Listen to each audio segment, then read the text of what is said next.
முழு நிலவு நாளன்றுதான் தமிழ் மாதம் துவங்கும். கார்த்திகையின் முழு நிலவு நாளன்று துவங்குகிற தமிழ் மாதத்தில் வழிபடுகிற முருகனுக்கு எங்கே விளக்கேற்ற வேண்டும், என்ன விளக்கேற்ற வேண்டும், என்ன திரியேற்ற வேண்டும், திரிக்கு என்ன நெய் வைக்க வேண்டும் என்பது உட்பட தமிழ் சமூகம் நம் முன்னோர்கள் எழுதி வைத்து நம்மிடம் கொடுத்திருக்கிறார்கள். அதுதான் நமக்கு மிகப்பெரிய கொடை.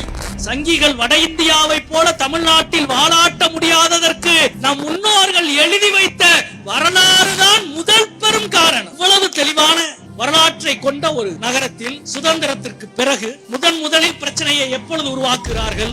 1992 ஆண்டு பாபர் மசூதி இடிக்கப்பட்டது பாஜக, RSS, VHP கும்பலால். அந்த ஆண்டு இந்து முன்னணியின் தலைவர் ராமகோபாலன் திருப்பரங்குன்றம் மலை உச்சியில் தர்காக்கு அருகில் இருக்கிற தூணிலே தீபம் ஏற்ற வேண்டும் என்று பிரச்சனையை கிளப்புகிறார். திருப்பரங்குன்றத்தில் போராட்டத்தை அறிவிக்கிறார். சங்கிகள் இந்து முன்னணி திருப்பரங்குன்றத்தில் ஒரு மத கலவரத்தை, மத பிரச்சனையை உருவாக்கிய பொழுது 92 இருந்து 10 ஆண்டு காலம் எந்த சமரசமும் செய்யாமல் சங்கிகளுக்கு எதிராக மகத்தான மக்கள் இயக்கத்தை கட்டி எழுப்பிய கட்சி மார்க்சிஸ்ட் கம்யூனிஸ்ட் கட்சி என்பதை இந்த நேரத்தில் நான் பதிவு செய்ய கடமைப்பட்டேன். நாங்கள் மட்டுமல்ல, மொத்த திருப்பரங்குன்ற மக்களும் எங்களோடு இருந்தார்கள். இதே போன்ற ஒரு உண்ணாவிரதத்தை திருப்பரங்குன்றத்தில் நாங்கள் நடத்தினோம்.